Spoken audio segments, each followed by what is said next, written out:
कृष्ण कहते हैं, सत्य वो अग्नि है जिसमें तपकर ही मनुष्य महान बनता है। झूठ क्षण भर का सुख दे सकता है, लेकिन सत्य मनुष्य को अमर बना देता है। नमस्कार दर्शकों, आप देख रहे हैं भक्ति की कहानियां, जहां कथा नहीं अनुभव होता है। पिछले एपिसोड में आपने जाना कैसे सावित्री ने अपने प्रेम, बुद्धि और भक्ति से स्वयं यमराज को भी झुका दिया। लेकिन आज की कहानी ना किसी युद्ध की है, ना किसी वरदान की। आज की कहानी है सत्य की, धर्म की और एक ऐसे राजा की जिसने सच के लिए अपना राजपाट, अपना परिवार, यहाँ तक कि अपना सम्मान भी त्याग दिया। आज की कथा है राजा हरिश्चंद्र की। सत्यवादी राजा। बहुत समय पहले अयोध्या में एक महान राजा राज्य करते थे, राजा हरिश्चंद्र। वे केवल एक शक्तिशाली राजा ही नहीं, बल्कि सत्यवादी, न्यायप्रिय और धर्म के मार्ग पर चलने वाले शासक थे। उनकी प्रजा उन्हें भगवान समान मानती थी, क्योंकि उन्होंने जीवन में कभी झूठ नहीं बोला था। एक विचित्र सपना। एक रात राजा हरिश्चंद्र ने एक अजीब सपना देखा। सपने में उन्होंने अपना पूरा राज्य महान ऋषि विश्वामित्र को दान कर दिया। सुबह हुई और राजा सब भूल गए, लेकिन तभी राजसभा में प्रवेश हुआ ऋषि विश्वामित्र का। उन्होंने कहा, राजन, आपने अपना राज्य मुझे दान दिया था। पूरा दरबार स्तब्ध रह गया। राजा हरिश्चंद्र समझ गए कि ये सपना नहीं, एक परीक्षा थी। सत्य की पहली परीक्षा। राजा चाहते तो मना कर सकते थे, लेकिन उन्होंने कहा, यदि मैंने वचन दिया है तो मैं पीछे नहीं हटूंगा। और उन्होंने अपना पूरा राज्य ऋषि विश्वामित्र को सौंप दिया। राजा बने भिखारी। अब राजा हरिश्चंद्र, उनकी पत्नी तारामती और पुत्र रोहिताश्व के साथ महल छोड़कर निकल पड़े। लेकिन परीक्षा अभी समाप्त नहीं हुई थी। विश्वामित्र बोले, राजन, दान की दक्षिणा अभी बाकी है। हरिश्चंद्र के पास अब कुछ भी नहीं बचा था। परिवार का बिछड़ना। दक्षिणा चुकाने के लिए राजा हरिश्चंद्र ने सबसे कठिन निर्णय लिया। उन्होंने अपनी पत्नी और पुत्र को एक ब्राह्मण के हाथ बेच दिया। तारामती की आंखों में आंसू थे, लेकिन उन्होंने अपने पति से कहा, स्वामी, सत्य का मार्ग कभी मत छोड़िए।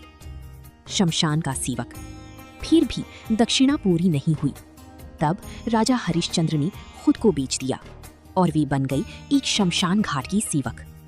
अब जो कभी अयोध्या का राजा था, वो मृत शरीरों का अंतिम संस्कार कराने लगा। दिन हो या रात, बारिश हो या तूफान, हरिश्चंद्र अपना कर्तव्य निभाते रहे। सबसे बड़ा दुख। समय बीतता गया। एक दिन तारामती जंगल में लकड़ियां इकट्ठा कर रही थी। तभी उनके पुत्र रोहिताश्व को सांप ने काट लिया और उसकी मृत्यु हो गई। तारामती अपने मृत पुत्र को गोद में लेकर रोती हुई शमशान पहुंची, लेकिन उन्हें नहीं पता था कि वहां सेवक के रूप में खड़े व्यक्ति उनके अपने पति हैं। धर्म और भावनाओं का संघर्ष। राजा हरिश्चंद्र ने अपनी पत्नी और मृत पुत्र को देखा। उनका हृदय टूट गया, लेकिन उन्होंने स्वयं को संभाला और बोले, शमशान का नियम है, बिना कर दिए अंतिम संस्कार नहीं हो सकता। तारामती रो पड़ी। उन्होंने कहा, मेरे पास देने के लिए कुछ भी नहीं है। तब राजा हरिश्चंद्र बोले, तो अपने वस्त्र का आधा भाग दे दीजिए। पूरा आकाश मानो रो पड़ा। देवताओं का प्रकट होना। उसी क्षण आकाश में तेज प्रकाश हुआ और वहां प्रकट हुए ऋषि विश्वामित्र, देवता और स्वयं धर्मराज। विश्वामित्र मुस्कुराई और बोले, राजन, आपने सत्य की हर परीक्षा पार कर ली। आज संसार जान गया कि सत्य सबसे बड़ा धर्म है। सब कुछ वापस। देवताओं ने रोहिताश्व को पुनर्जीवित कर दिया। राजा हरिश्चंद्र को उनका राज्य वापस मिल गया और उनका नाम सदैव के लिए अमर हो गया। इस कथा का गहरा अर्थ। सत्य का मार्ग कठिन अवश्य होता है, लेकिन अंत में विजय उसी की होती है। धर्म वही है जो परिस्थिति बदलने पर भी न बदले। कलयुग के लिए संदेश। आज मनुष्य छोटी छोटी बातों में झूठ बोल देता है, वचन तोड़ देता है और स्वार्थ के लिए धर्म छोड़ देता है। लेकिन राजा हरिश्चंद्र सिखाते हैं, सत्य कभी हारता नहीं। एक अंतिम सच्चाई, धन, शक्ति और राज्य एक दिन समाप्त हो जाते हैं, लेकिन सत्य और चरित्र मनुष्य को अमर बना देते हैं। तो दर्शकों, ये थी कहानी सत्यवादी राजा हरिश्चंद्र की। अगर ये कथा आपके हृदय को छू गई हो तो लाइक करें, शेयर करें और चैनल को सब्सक्राइब जरूर करें। कमेंट में जरूर लिखें जय श्री कृष्ण भगवान।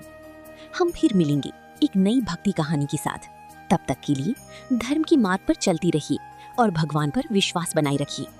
बनी रही भक्ति की कहानियां परिवार के साथ। धन्यवाद। राधे राधे। अगर आपको हमारी स्टोरी वीडियो अच्छी लगी हो तो हमारे वीडियो को लाइक करें, चैनल को सब्सक्राइब करें और अपने फ्रेंड्स के साथ भी शेयर कीजिए और कमेंट में बताइए कि कैसी लगी आपको ये स्टोरी। धन्यवाद।